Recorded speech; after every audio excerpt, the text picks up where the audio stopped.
Something dark happened deep inside the walls of Buckingham Palace that the royal family desperately wanted to keep hidden. This was not a birth, not a royal wedding, and certainly not a golden ceremony broadcast to millions. This was something far more serious.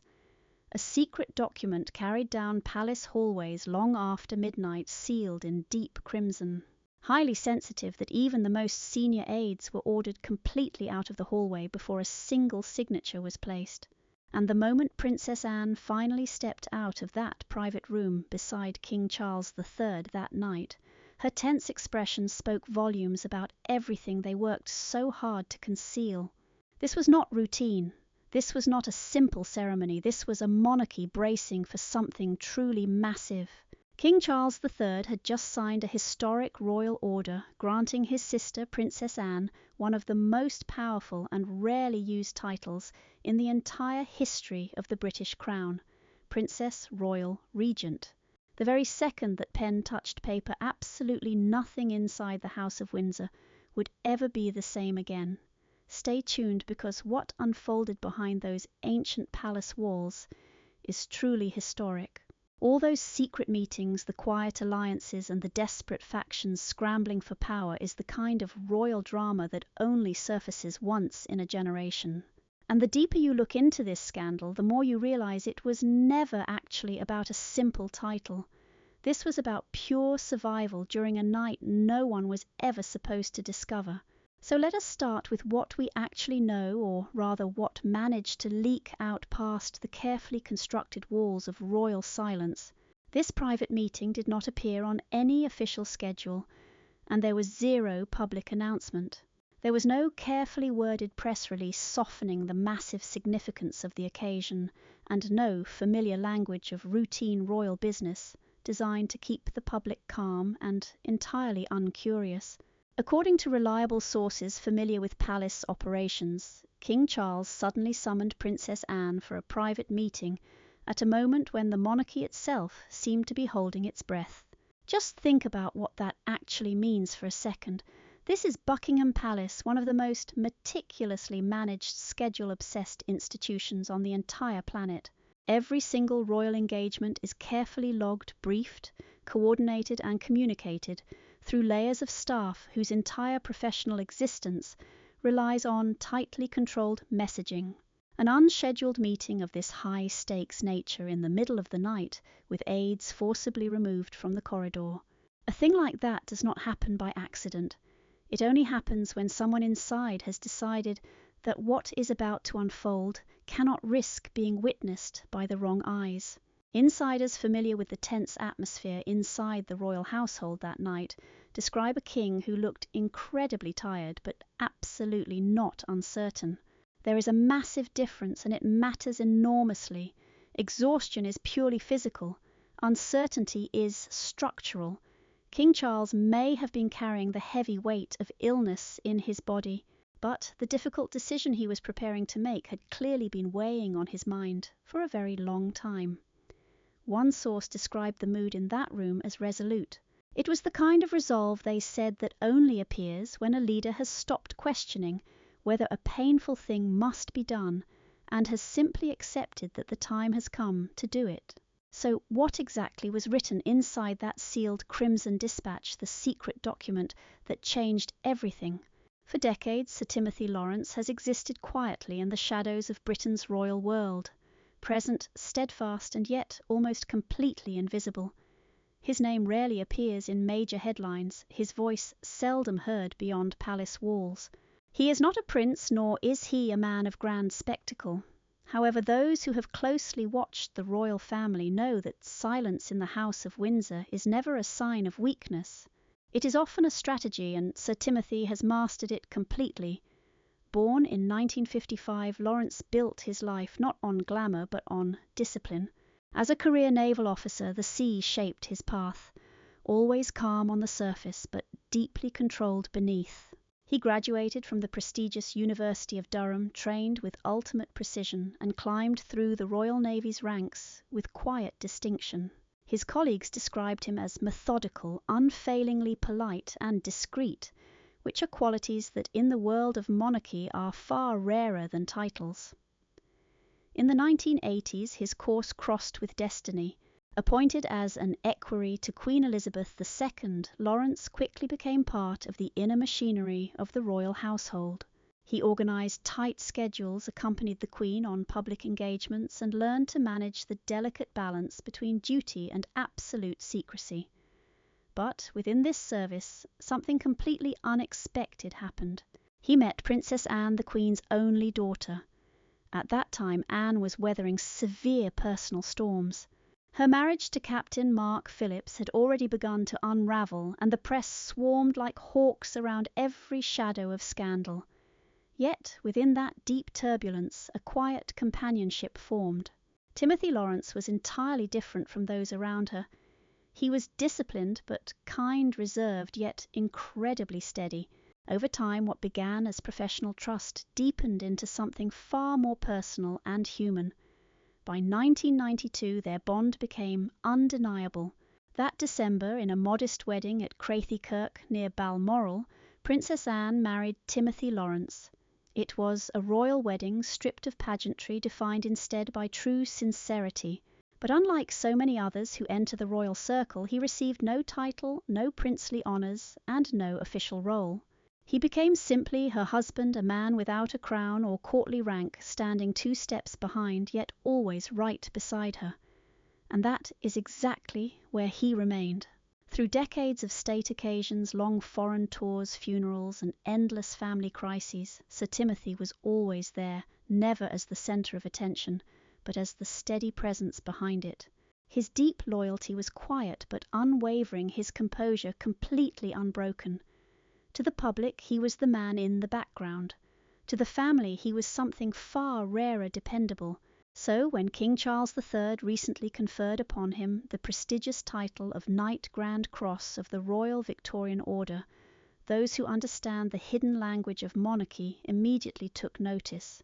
This was absolutely not a routine gesture, it was a clear message. For in the royal world, where every single medal carries meaning and every ribbon whispers intent, such timing simply cannot be accidental. After 30 long years of faithful service to the crown, to Anne, and to the quiet dignity of duty, the man who never once sought a title has finally been given one. But whether this marks pure gratitude, deep strategy, or something far more subtle, remains the major question echoing through palace corridors. So, what hidden message lies beneath this quiet honour? Was it gratitude, a stark warning, or the start of a major royal shift? Keep watching, because this is the love triangle that shaped a dynasty. Years before Queen Camilla ever stepped into the royal spotlight, a scandalous relationship was already quietly unfolding behind closed palace doors, completely hidden from public eyes. It was not a romance between a prince and some maiden, but a real spark between Princess Anne and a dashing army officer named Andrew Parker Bowles in the early 1970s. The young pair were much more than close friends. They shared an intense bond, and quiet gossip around the palace suggested a romance that could easily have lasted a lifetime. Rumours even claimed their private connection was incredibly passionate and completely genuine. But this rising romance suddenly fell apart, not because of a dramatic royal scandal or family anger, but because of a massive obstacle that was rarely discussed in public: religion. Andrew was a devout Catholic, and strict royal rules back then fiercely opposed such unions. A Protestant royal marrying a Catholic was completely forbidden under the strict laws of the crown. So, with heavy hearts and plenty of unspoken regrets, Anne and Andrew quietly ended things and moved on. Enter Camilla Shand, a name that would later dominate the papers, but back then she was just a girl sharing their social circle. With Anne out of the picture, Andrew ran back to Camilla, quickly reigniting their old flame. In 1973 they married, making her Mrs. Parker Bowles. But this complicated romantic web was far from finished spinning. While Princess Anne had once been intimate with Andrew, her own brother, Prince Charles fell completely head over heels in love with Camilla. Their attraction was instant and incredibly intense, but crown duties always find a way to interfere with true love. Heavy expectations from the crown mixed with intense public and political pressure back then ultimately forced the young prince to back away. In that painful space of distance and duty, Camilla committed to a completely different life, marrying Princess Anne's former lover. Flash forward through decades of messy royal marriages, public heartbreaks, and bitter private tension. Through it all, Princess Anne remained fiercely loyal to her duty, always focused. She earned a reputation as the hardest working royal, quietly getting her job done without any fuss. Meanwhile, Charles married Lady Diana Spencer, but their marriage was far from a fairy tale. After Diana's tragic death in 1997 and years of endless gossip, Charles and Camilla finally reunited for good. They wed in 2005, and over the years, Camilla went from a hated figure to queen consort. What started as a messy web of relationships among four young lovers has now been repackaged into a clean story of royal duty. Yet beneath the polished surface of formal titles and public smiles, echoes of those old romances remain. The past is never truly forgotten. It has simply been repackaged for the present, wrapped up in royal protocol and rebranded as history. A classic tale of love lost, love found, and love ruined by the crown. Let us examine Princess Anne's pure determination that made her the hardest working member of the family, protocol power and a stiff upper lip. Princess Anne has always been the quiet, steady force within the British monarchy, a woman of duty, discipline, and deep loyalty. While other family members got dragged into messy scandals and cheap headlines, Anne stayed completely unshaken, focusing on her duties with absolutely zero interest in the drama.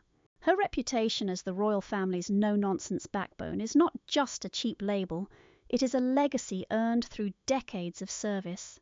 So when Charles finally wed Camilla Parker Bowles in 2005 after endless public controversy and nasty rumours, Anne did not make a scene. True to form, she stayed calm, cool, and completely collected.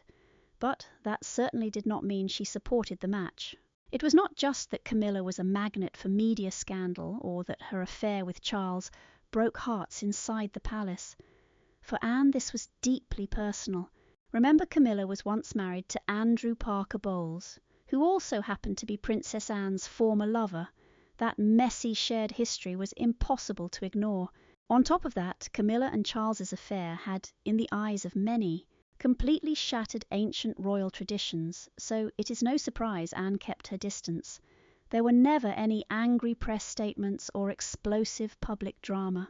Princess Anne never talked trash about Camilla, nor did she try to ruin their relationship. Yet palace insiders noticed a freezing tension in the air whenever the two women shared a room. While they never fought openly, they absolutely did not get along like friends either. Anne, famous for her strict royal duty and traditional beliefs, was suddenly forced face to face with Camilla's highly relaxed modern approach to life inside the palace. Camilla gladly broke the rigid rules that Princess Anne had obeyed without question. That clash of mindsets was extremely quiet but incredibly powerful. In fact, one specific moment exposed just how deep Anne's anger actually ran. Once Camilla officially became Queen Consort, royal protocol dictated that even Anne, as the king's sister, should curtsy. But Anne absolutely refused a silent protest that spoke massive volumes about their bitter past. It was a tiny snub, but it sent shockwaves through royal experts and palace insiders. Even with this silent feud, Anne never forgot her loyalty to the crown. She did not embrace Camilla warmly, but she did publicly respect her duty in supporting King Charles. Whenever they appear in public, Anne and Camilla always maintain a highly respectful front. They smile on cue trade, polite greetings, and carry out their duties together. But behind closed doors, things are far more tense. This is not a cheap soap opera. It is a high-stakes chess game where every single move is dictated by centuries of royal tradition and decades of bitter personal history. Princess Anne and Queen Camilla will never be best friends, but they both know how critical their roles are. In an era where every look makes headlines, their relationship is defined by quiet tension, hidden strength, and a struggle between personal anger and royal duty. Let us examine Camilla's long fight for royal acceptance against Anne's unbreakable standards. This is the secret side of Princess Anne the world never saw. Famous for her no-nonsense attitude and work ethic, the 74-year-old Princess Royal remains King Charles's most trusted ally. Their deep bond, forged over decades, remains the absolute strongest in the entire royal circle. Growing up just 2 years apart, Anne and Charles were completely inseparable as children. The siblings leaned on one another while their parents, Queen Elizabeth II and Prince Philip, travelled constantly on royal duties. Those childhood years forged a powerful connection that only grew stronger over time. While other royals might view the crown as an exhausting burden, Anne and Charles saw it as a shared duty, a responsibility that united them more than anything else. Unlike other family members, Anne never hesitates to speak her mind. She has won immense respect for having the guts to speak the brutal truth even to the king himself.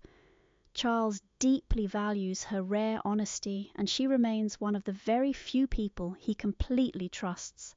At his historic coronation, the king proved his absolute faith in his sister by naming her the Gold Stick in Waiting. This was a prestigious position originally designed to protect the monarch during dangerous public events.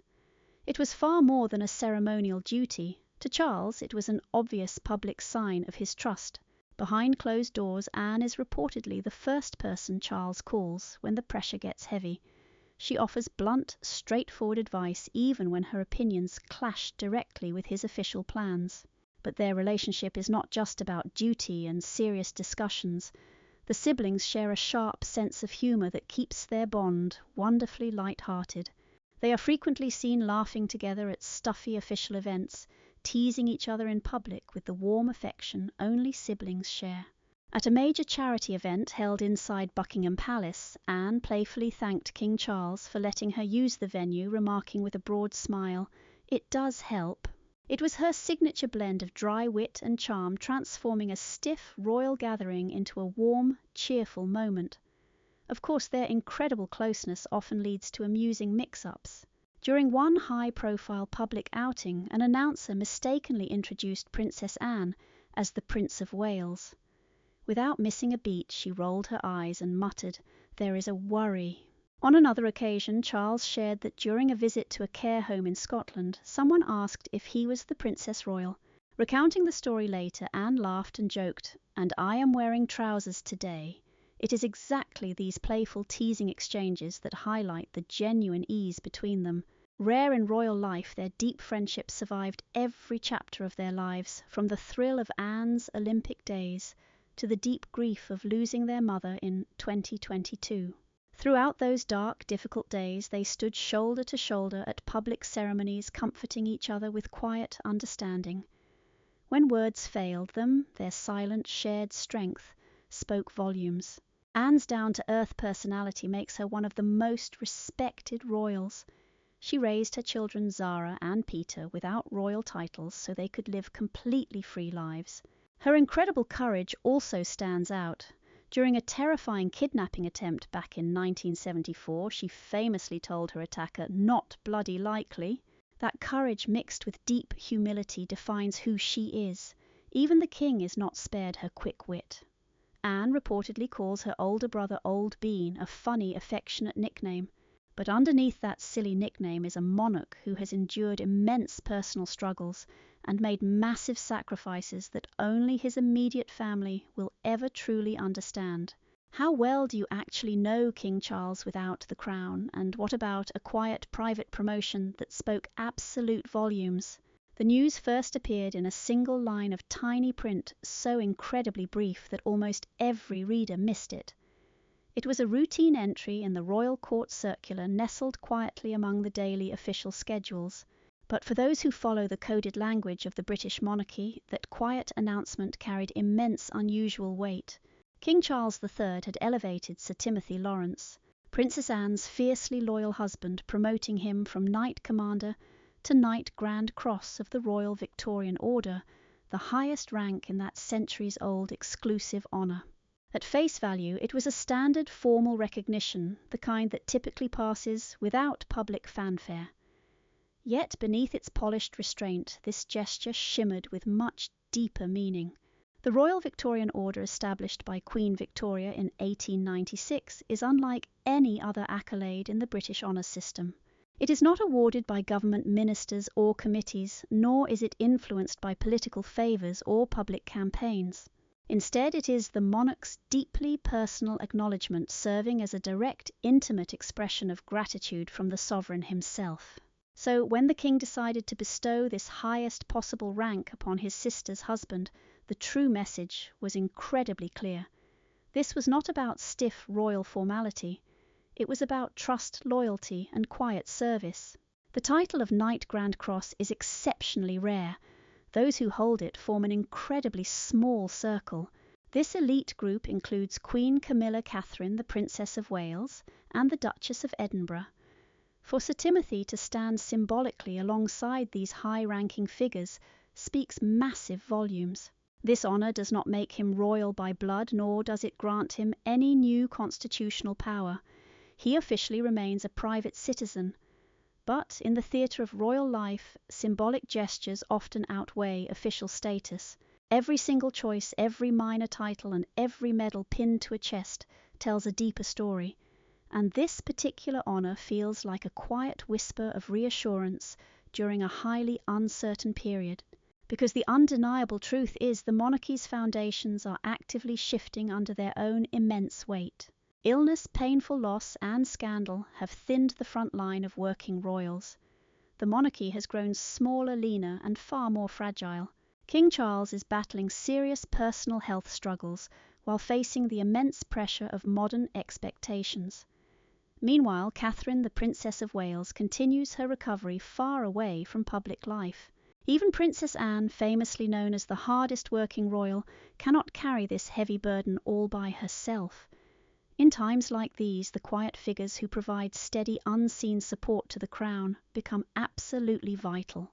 Perhaps that is where Sir Timothy's new honour finds its real significance. It is less about hierarchy and far more about genuine recognition. The sovereign publicly acknowledging a man who never sought attention, yet has remained entirely constant through decades of royal transition. The timing feels highly intentional, even strategic. Amid a family redefining its image, King Charles may be signalling something far more profound. That loyalty, dedicated service, and quiet silence still matter, and that sometimes the most powerful lasting gestures are the ones made completely without words, tucked away in the fine print of a standard court circular simply waiting to be deciphered by those who know how to read between the lines. What could this quiet, almost invisible gesture actually mean? Is it a reward for lifetime loyalty or a cryptic warning from the king himself? Stay tuned. This is the crown's crucible. Inside the quiet, dimly lit halls of the royal residence, a deeply emotional and highly important meeting was unfolding. It was a rare moment that pulled back the curtain on the bitter, hidden tensions brewing within the monarchy. Right at the very heart of this heated debate stood Princess Anne, widely respected for her lifetime of hard work and her famous no-nonsense way of speaking. Anne voiced her thoughts with absolute firmness, raising sharp questions about Queen Camilla's actual standing in the royal household. She was not launching a personal attack on Camilla, but she held a firm belief that being a queen consort requires much more than just wearing a crown. A queen must work day and night serving the public selflessly to earn respect through real ongoing effort. To Anne, being royal meant carrying heavy responsibility, not just seeking public recognition. Her calm, measured words carried the immense weight of decades of silent observation and duty. Anne was not trying to cause trouble. She was defending a legacy, for her royalty was never about popularity or a curated image. It was all about real purpose, discipline, and service. Queen Camilla, on the other side of the room, listened with quiet composure. For years she had worked hard to rebuild her damaged public image after entering the royal spotlight during a dark, painful chapter in British history, right after the tragic loss of Princess Diana. Back then, Camilla was widely viewed as an unwelcome outsider, even a highly controversial figure. Since that time, she has made real efforts to give back through charitable works and public appearances, slowly trying to shift public opinion. Yet, despite all this hard work, complete acceptance still felt just out of reach. The long shadow of the past still hung heavily over her. Compared to Anne, whose lifetime of tireless duty and quiet strength earned immense respect, Camilla still looked to some like she was desperately trying to prove her worth. But this tense standoff between the two royal women was about far more than just their personal roles. It actually reflected something much larger, a quiet clash between ancient tradition and modern change. Princess Anne championed the old guard, believing royalty is defined by duty, strict structure, and protecting ancient values. She wanted a firm monarchy built entirely on personal sacrifice and unshakable timeless principles. Camilla, on the other hand, represented a complex path of transformation. Her road into the heart of the royal family was never straightforward.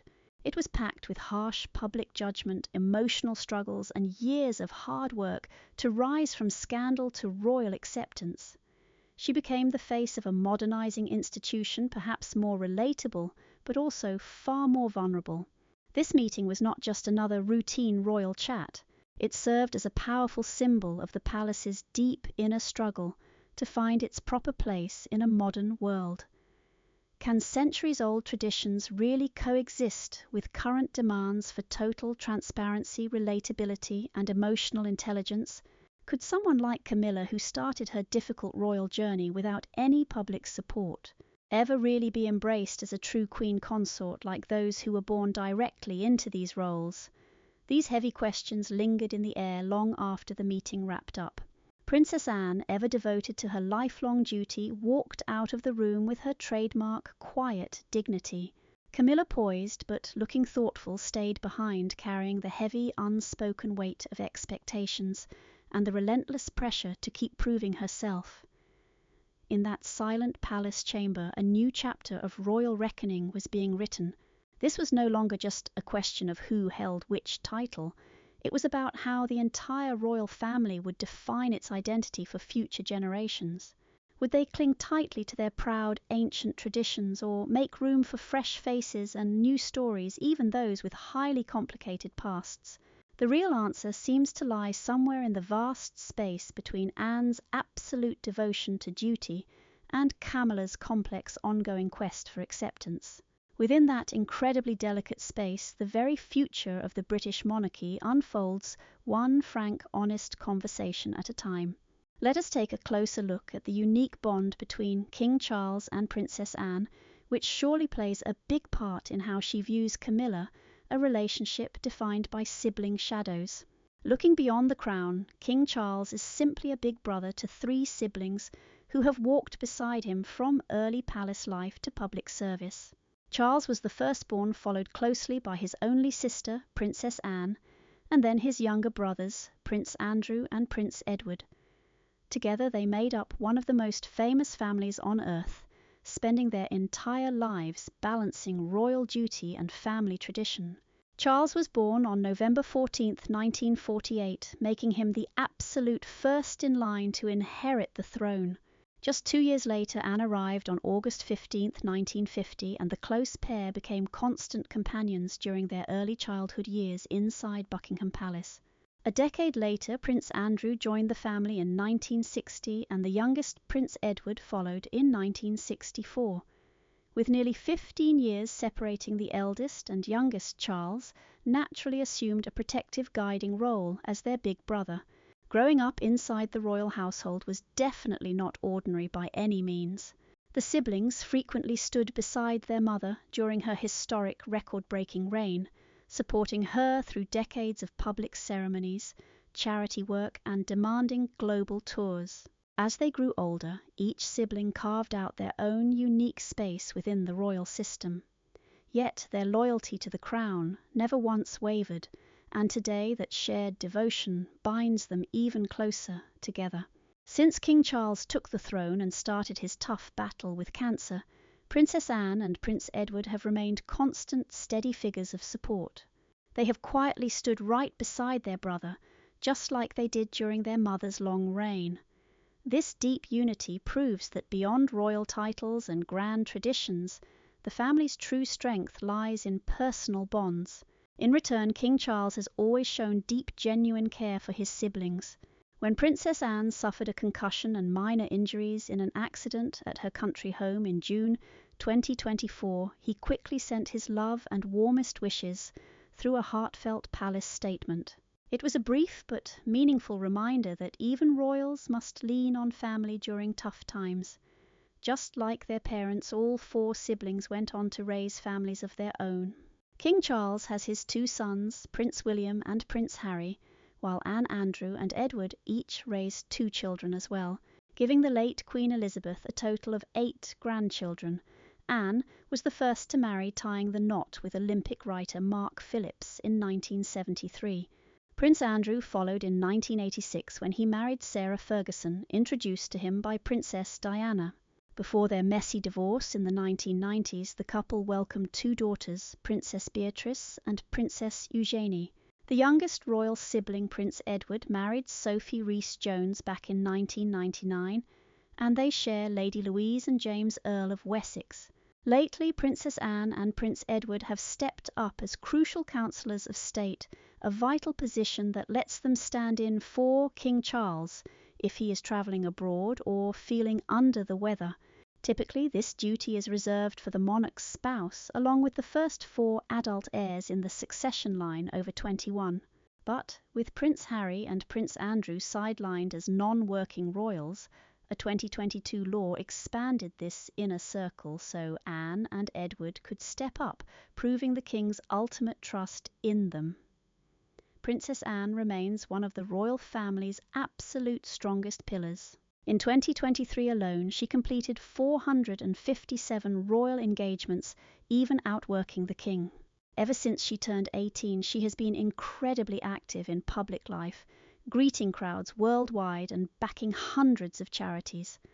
Aside from official royal duties, Anne is legendary for her lifelong passion for horses. Her late father, Prince Philip, once jokingly teased his daughter by saying that if it doesn't fart or eat hay, she's simply not interested. She proved that immense passion by competing in the 1976 Montreal Olympics, becoming the first British royal to ride as an equestrian. It is quite obvious that King Charles highly values his sister's opinion, but is it simple mutual respect, or is their unique sibling bond truly as deep as they say? Ever wanted a peek behind the crown, Charles III? The Coronation Year is a 2023 BBC documentary offering viewers a rare look at King Charles and Queen Camilla's first year reigning. Airing on BBC One and BBC iPlayer on December 26, 2023, the special tracked their raw journey from the late Queen's funeral to the grand coronation and those quieter moments behind closed doors. Written by royal expert Robert Hardman and voiced by acclaimed actress Helena Bonham Carter, the film offers an intimate, highly personal look at the royal couple adjusting to their massive new roles after waiting in the wings for so many decades. One of the most deeply emotional moments comes when Princess Anne opens up sharing how she truly felt during Queen Elizabeth II's state funeral. She remembers feeling a profound sense of relief as the crown was lifted off her mother's coffin, an incredibly powerful moment that marked the official end of the late Queen's life of service. Anne also shares that the late monarch actually worried about passing away at Balmoral Castle, fearing it would cause logistical nightmares for everyone. Anne recalled pleading with her mother not to let those silly worries dictate her decisions, and hoped she ultimately felt at peace, spending her very last days in her favourite place. But away from the solemn memories, the film captures much lighter personal moments from inside the royal family. But for me, in the lonely months following the death of her beloved Philip, she drew immense comfort. Behind the scenes, cameras track Charles and Camilla through stressful rehearsals, frayed nerves, and the tense build-up to Coronation Day. We get to see Charles and Camilla laughing with their staff, sharing warm jokes with family and playfully teasing one another. In one funny scene, the Archbishop of Canterbury, Justin Welby, actually forgets his lines during a crucial prayer rehearsal, while Prince William openly mocks his father's famous sausage fingers as King Charles struggles to fasten his heavy ceremonial robes. These rare glimpses behind the palace walls show the Windsors not as distant icons but as real people dealing with anxiety, humour and raw emotion during the most historic day of their lives. Reaction to the film was mixed but mostly positive. BBC royal correspondent Sean Coughlin described the special as a warm and highly sympathetic account of the historic new reign. He pointed out that the film sidestepped drama, completely ignoring recent royal scandals involving Prince Harry, Prince Andrew, or the loud coronation protests on the streets. Instead, it framed the King and Queen as a united couple stepping into their massive roles with mutual support and renewed energy. At an age when most people would be happily retired, critics from major media outlets offered mixed reviews. James Jackson of The Times handed the documentary a solid 4 out of 5 stars, calling it a rare peek inside the firm and suggesting it was the kind of flattering portrait most royals only dream about. "Nobody can say the king has not earned this moment," he wrote, praising the show's deeply respectful tone and incredible behind-the-scenes access. On the other hand, Anita Singh from the Daily Telegraph gave it a modest 3 out of 5 stars, calling it overly polished and carefully curated. She compared it to a slick corporate promo, noting that every single scene felt palace-approved and stuffed with people singing the couple's praises. Even so, she gave Charles and Camilla credit for seeming genuinely down to earth and putting everyone around them at ease. But the documentary did not escape heavy backlash. In fact, the BBC was flooded with nearly 900 complaints after the broadcast, with angry viewers calling the film a biased love letter to the royal family. That massive wave accounted for over a third of all complaints the network received between December 18th and 31st. Some critics, including Graham Smith from the anti-monarchy group Republic, argued that the special felt more like a polished public relations stunt than an actual objective documentary. Writing for The National, he stated it lacked real objectivity and independence, calling it a cheap PR film dressed up as history.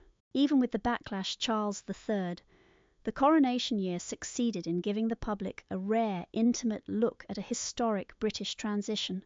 It showed a royal family finding strength in unity, humour under pressure, and dignity in duty, revealing the very human side beneath the heavy crown. So, do you think there is much more to the strained relationship between King Charles and his brothers? And does Princess Anne secretly harbour deep resentment toward Queen Camilla? We want to know what you think. Tell us your thoughts down in the comments, and do not forget to like, share and subscribe for more updates. Click the next video on your screen now. You are going to enjoy it.